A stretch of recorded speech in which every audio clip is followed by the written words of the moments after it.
Nvidia का 3.7% stock गिर गया, गूगल का 0.7% गिर गया। स्टॉक गिरने की खबर चलने लगी, लोग खबर समाने लगी कि क्या हुआ भाई, एक तरफ तो स्टॉक बढ़ने का अब तो कोई कारण भी नहीं है, युद्ध में भी शांति की बातें सुनाई दे रही हैं, स्टॉक क्यों गिर रहे हैं। अमेजन के 5% स्टॉक गिर गए, और तो और गूगल की जो पेरेंट कंपनी अल्फाबेट है उसके 5% शेयर गिर गए, मेटा के 2% शेयर गिर गए। और ये सब की सब वो कंपनियां हैं जो एआई के अंदर नाम कमा रही हैं। आपको जानकर आश्चर्य होगा इसके पीछे की कहानी। भाई साहब, पीछे की कहानी सुर्खी बनती है 22 जून की, और सुर्खी ये है, अल्फाबेट, असल में अल्फाबेट गूगल की पेरेंट कंपनी अल्फाबेट। अल्फाबेट का एक दिन इतना खराब रहा अपने 2 कर्मचारियों के कारण, 2 कर्मचारी नौकरी छोड़े, अल्फाबेट का $250 बिलियन बाजार से साफ हो गया। इंटरेस्टिंग फैक्ट है, समझने वाली बात यह है कि 270 बिलियन का मार्केट कैप 2 कर्मचारी, जिनमें से एक का नाम है नोआन शजीर और दूसरे का नाम है जॉन जंपर, ये 2 रिसर्चर थे, इनके पास एआई की रिसर्च करने वाले लोग थे, नौकरी छोड़ के दूसरी कंपनी में चले गए। उनके जाने से अल्फाबेट के स्टॉक्स के अंदर $250 बिलियन, अब $250 बिलियन कितना होता है यूं समझ लो कि भारत अमेरिका के बीच का जो ट्रेड है ना, दोनों मिलाकर वो $140 बिलियन का होता है। यानी 2 साल में भारत और अमेरिका जितना ट्रेड करते हैं ना, उतना एक दिन में 2 कर्मचारियों के नौकरी छोड़ने से स्टॉक नीचे आ गया।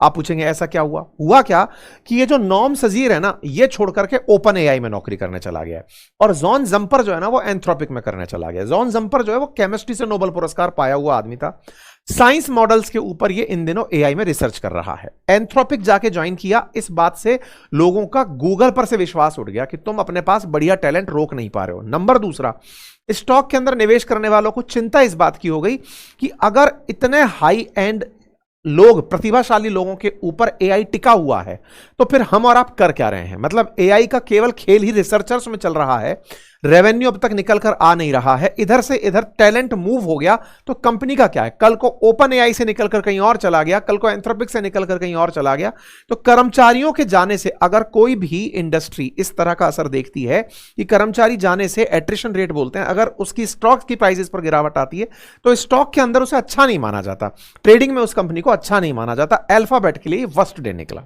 दूसरा सुनो, अमेरिकी बाजार में क्या हुआ?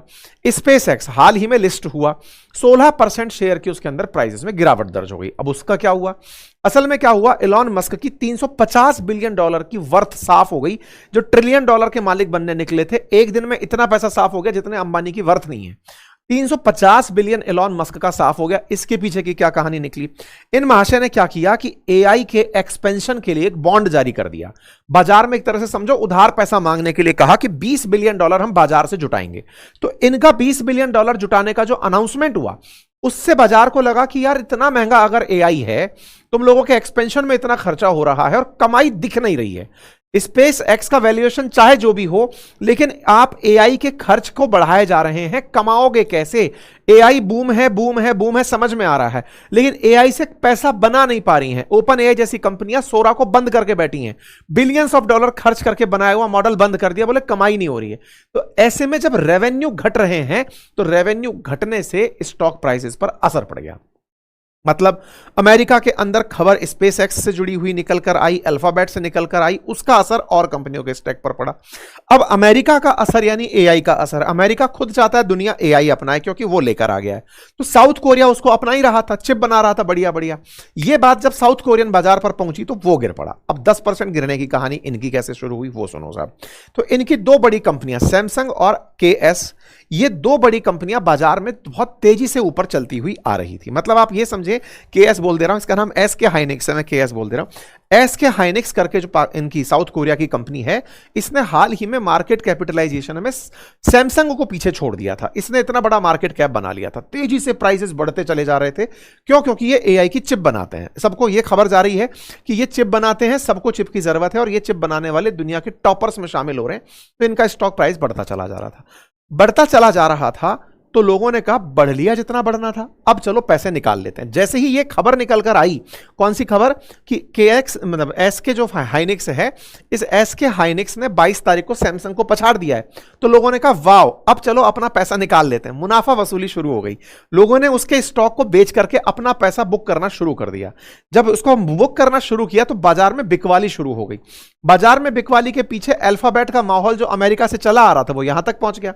इसी बीच में क्या हुआ था, साउथ कोरिया का, जैसे अपने सेबी है ऐसे इनका जो मार्केट वॉचडॉग है, उसने लोगों से ये लाइन बोल दी थी कि भैया देखो, सब लोगों ने अब स्टॉक होल्ड कर रखा है, उसको बेचो तो सही, मार्केट में ट्रेड ही नहीं हो रहा है, खरीद फरोख्त ही नहीं हो रही, बाजार सैचुरेट हो जाएगा। तो उसने भी ट्रेडिंग की गाइडलाइंस लोगों को दी हुई थी कि बेचना चाहिए तभी तो ट्रेडिंग होगी। तो उधर वॉचडॉग का कहना हुआ, इधर लोगों का मुनाफा वसूली हुई और धाड़ से स्टॉक नीचे आ गया। कुल मिलाकर के एआई का जो बबल है ना, वो स्टेबल होने का नाम नहीं ले रहा है। मतलब कभी वो उम्मीदें बांध रहा है और गिर रहा है तो इतना बुरी तरह गिर रहा है। अब हमारे ऊपर क्या हुआ, हमारा बाजार भी आज 900 अंक गिर गया। उसके पीछे भी वही सेम कारण कि आईटी स्टॉक बिक गए साहब। हमारे देश में तो फाइनेंशियल लिटरेसी के नाम पर स्टॉक में निवेश करने वाले लोगों को माहौल चल रहा है, सब गिर गया बाजार, गिर गया, बोले गिर गया, चलो हम तो उस वाली बात में चलते हैं, उठ गया बाजार तो उठ गया। तो आईटी की तरफ से आज इन्फोसिस की तरफ से बयान आया। असल में इनकी एजीएम चल रही थी, एनुअल जनरल मीटिंग जो होती है ना, उसमें तो 45th मीटिंग के अंदर एजीएम की मीटिंग में नंदन नीलेकणी बोले कि भाई हमें टेंशन नहीं है आईटी से, तो एआई से। लोगों ने पूछा साहब एआई तेजी से रिप्लेस कर देगा, भारत का आईटी उद्योग उठ नहीं रहा है। बोले नहीं, दुनिया में जितना भी एआई आ रहा है हम उसे इग्नोर नहीं कर रहे। आने वाले समय में 2030 तक बढ़कर के इसका मार्केट कई बिलियन डॉलर, 300-400 बिलियन डॉलर तक का होगा, हम उसको भी इग्नोर नहीं कर रहे। मुद्दा यह है कि हम क्या काम करते हैं, पहले वो जान लो। आईटी के सेक्टर में जितने भी एआई मॉडल्स आए हैं, फिर चाहे एंथ्रोपिक आया हो, चाहे आपका ओपन एआई आया हो, चाहे मेटा आया हो, अल्फाबेट आया हो, सबके जितने भी मॉडल्स हैं, आज जो भी कंपनी आईटी सेक्टर में काम कर रही हैं उनको एआई इंटीग्रेशन चाहिए। एआई के मॉडल्स तो उपलब्ध हैं, इंटीग्रेशन का काम कौन करेगा। अब इसको ऐसे समझिए, मान लो कि आज मैंने मेरी वेबसाइट बना रखी है, जैसे बातें बाजार की .com है या अंकित इंस्पायर इंडिया .com है। इन वेबसाइट्स को मान लीजिए बनाया आईटी सेक्टर के लोगों ने। अब मुझे अपने वेबसाइट पर इंटीग्रेशन करना है एआई के मॉडल का, एंथ्रोपिक का मॉडल का या किसी का भी। अगर इंटीग्रेशन करना है तो ये करेगा कौन, तो मेरी एग्जिस्टिंग वेबसाइट या एग्जिस्टिंग सॉफ्टवेयर, मैंने छोटा सा उदाहरण दिया है, एग्जिस्टिंग हमारा एप्लीकेशन, मान लीजिए बातें बाजार की का एप्लीकेशन है, उसमें एआई इंटीग्रेट करना है। तो बोले हमारा तो यूज अभी भी उतना ही है। मतलब आईटी सेक्टर के लोग अगर इंटीग्रेशन का काम भी कर रहे हैं, हम तो बैकवर्ड और फॉरवर्ड लिंकेजेस को मिला दे रहे हैं, ये काम भी तो आईटी के लोग ही करेंगे। तो हम आईटी सर्विसेज के अंदर ये सुविधाएं दे रहे हैं। तो जब हम ये सुविधाएं दे रहे हैं तो हमें चुनौती नहीं है। जैसे पहले इसीलिए बोलते भी हैं कि एक बार जब वो 0 वाली प्रॉब्लम आई थी, तो वो जो 2K प्रॉब्लम जिसको बोलते हैं, उस प्रॉब्लम को भी रिजॉल्व करने में आईटी सेक्टर ने इसी तरह से काम किया था। तो आज दुनिया भर के सॉफ्टवेयर चाहते हैं कि हमारे पास एआई हो, तो एआई वालों ने एआई बना दिया, हम तो उनको जोड़ने का काम कर रहे हैं उतने में। ये वैसी वाली बात है कि अगर कोई कहे, प्लम्बर ये कहे कि साहब हमारे घर में तो आजकल नल से पानी आता है, सीधा हाथ लगो, सेंसर लगता है, सेंसर के आगे आपने हाथ रखा, पानी आता है। अब आप कहेंगे ओ माय गॉड, अगर ऐसा हो गया तो प्लम्बर का काम ही खत्म हो जाएगा। नहीं साहब, आपका नल तो अभी भी खराब होगा। तो अपना जो आईटी सेक्टर है ना, वो ये समझाने का प्रयास कर रहा है कि आ गया आपका सेंसर वाला नल, लेकिन हमारा काम अभी भी बरकरार है, हम तो वही प्लम्बर हैं, हमको पानी पहुंचाना है आपके पास में। तो अब सेंसर में भी पानी, नल के अंदर तो पानी घुसना है, प्लम्बिंग का काम तो अभी भी बचा हुआ है। तो हमारा आईटी सेक्टर वो काम कर रहा है। तो ये इनका कहना है। हालांकि ये भी एआई के साथ में इंटीग्रेशन करने लगे हुए हैं, लेकिन हाँ तेजी से आगे बढ़ रहे हैं। तो कुल मिलाकर के ये जानकारी थी। आपको रोचक लगी हो तो अपनी राय कमेंट बॉक्स में लिखिए। चैनल पर नए हैं तो सब्सक्राइब करिए। बाकी हमने भी आप लोगों के लिए एआई के कोर्सेज लॉन्च किए थे, एआई मॉडल्स की ट्रेनिंग शुरू कराई थी, बहुत ही अच्छी तरीके से रेस्पॉन्सेज आए। आज मन किया आपको दिखा दें कि कुछ इस तरह के हमारे रेस्पॉन्सेज रहे। कहते हैं ना, काम करने के बाद दिखाओ कि कैसा रेस्पॉन्स रहा। तो ये साहब हमारे कुछ रेस्पॉन्सेज आपके सामने दिखा रहे हैं। हजारों की संख्या में लोगों के द्वारा रेटिंग्स दी गई हैं, बहुत अच्छे अच्छे फीडबैक्स और कमेंट्स हमें उपलब्ध किए गए हैं। हमने लोगों को एआई का यूज करना सिखाया था। अगर आपको ये यूज पसंद आया हो, आप भी उसमें शरीक थे, तो कमेंट बॉक्स में जरूर बताइएगा कि हमारा ये प्रयास आप लोगों को कैसा लगा था। बहुत बहुत धन्यवाद।